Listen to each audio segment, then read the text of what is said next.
Macgruber. It's tied by Blake Jackson. Actually, it was designed by Blake Jackson up here in Casper.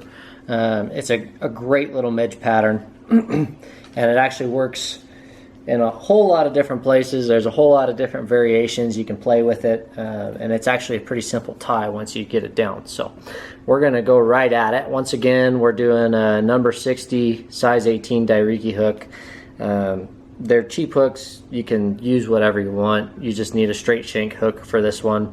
There's another variation of this fly that actually has a bent hook on it, a curved hook that has a little foam on the back, and I like that version a lot as well. So you can do kind of whatever you want, just look up what patterns you want, but this is the basic Macgruber. We're going to do black again just because we have it and it's easy, and we're going to start halfway back yet again and break our thread off. Then we're going to wrap all the way to the back here. And what we're going to do is we're going to take a couple of pheasant tails. You know, if you're real nitpicky, you can figure out how many you like. I usually go 3 or 4. It's not going to make a difference on how this fly fishes in particular, especially with an 18 of 4 strands is probably just fine. And then we're going to lay those in. Do a couple wraps, then we're going to adjust to whatever length you want. I usually say about half the length of the shank of the hook, so just a nice sturdy tail. And then what we're going to do is we're going to make sure that that sits the way we want it to. Then we're going to take that extra small wire again, silver, tie that in. And we're just going to wrap forward. We're going to leave the pheasant tail on there just so that we have consistency of size all the way up. And make sure that we have some good clean wraps. And then we can break that pheasant tail off and clean that up if we need to. I'm just going to do a quick whip finish. Again, my philosophy is to tie sturdy flies. If I tie sturdy flies, then the worst thing you can do is lose it. Otherwise, they should last you most of the day. We're just going to palmer this wire forward, make some good ribbing again. And once we get it about to the 3/4 point, we're going to wrap that and break that off again. Okay. Then here's where our fly gets a little bit tricky, and it has to go in a certain order. We're going to take this pearl flashabou, and we're going to take one strand of it and double it over. So I'm going to take one strand, double it over, and make sure that the ends meet. And then what I'm going to do, I'm going to pinch that and just tie those in so that the loop that I've created faces back. And I can cinch those up. Just need to make sure that they're on top. And then I have this nice little spring on my vise. I'm just going to set that in there, basically a material clamp. The most difficult part of this fly is this next step. And this is the feathers that go in there. This is English grouse feather. And you can see, hopefully you can see this on the video, there's actually 2 separate feathers that are part of this. So I'm going to take this under feather that you find at the base of the grouse. I'm going to pull that off. So now I have just this nice, clean, small little feather. And I'm going to clean a base off so that I have a little point to work with.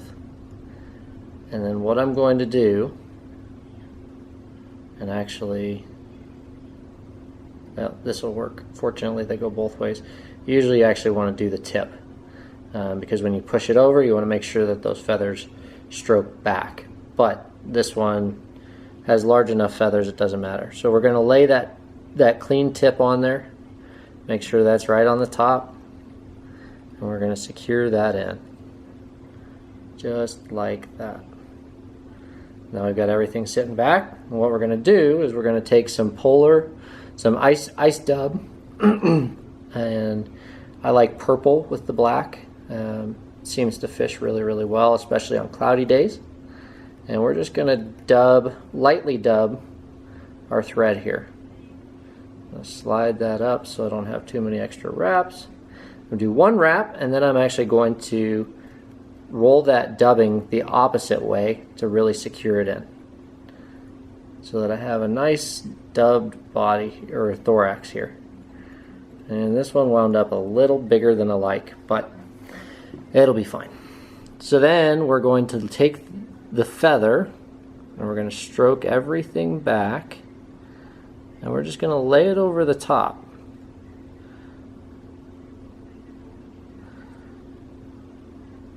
And give it a couple good wraps.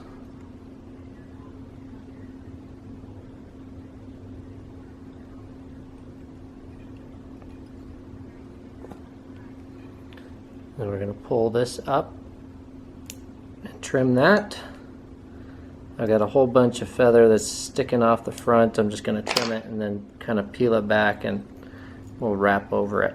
If it's not perfectly clean, so be it. Okay, then I'm going to take my flash, and I'm going to take my flash and split that feather so that I have a nice even split on there, and then tie that down. And with this, I actually am going to do 3 wraps and then lay it back over so that it's really secure in there. And then I can come in and trim this. Okay. So now I'm just going to create a little bit of a head. I crowded the eye a little bit, so I'll push everything back. And we're going to do a couple wraps for a nice even head, and then whip finish.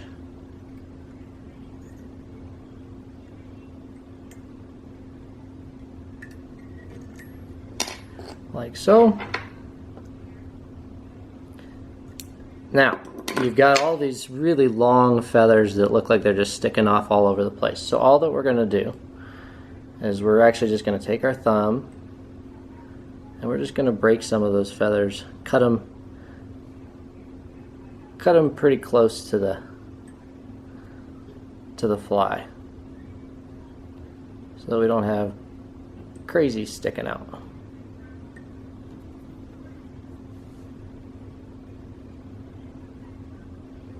And this feather actually kind of failed me. Didn't leave much to work with here. So then what we're going to do is we're just going to take a little bit of epoxy, put a dab on the top, and UV cure it. So you have that nice little air bubble. And you've got the Macgruber.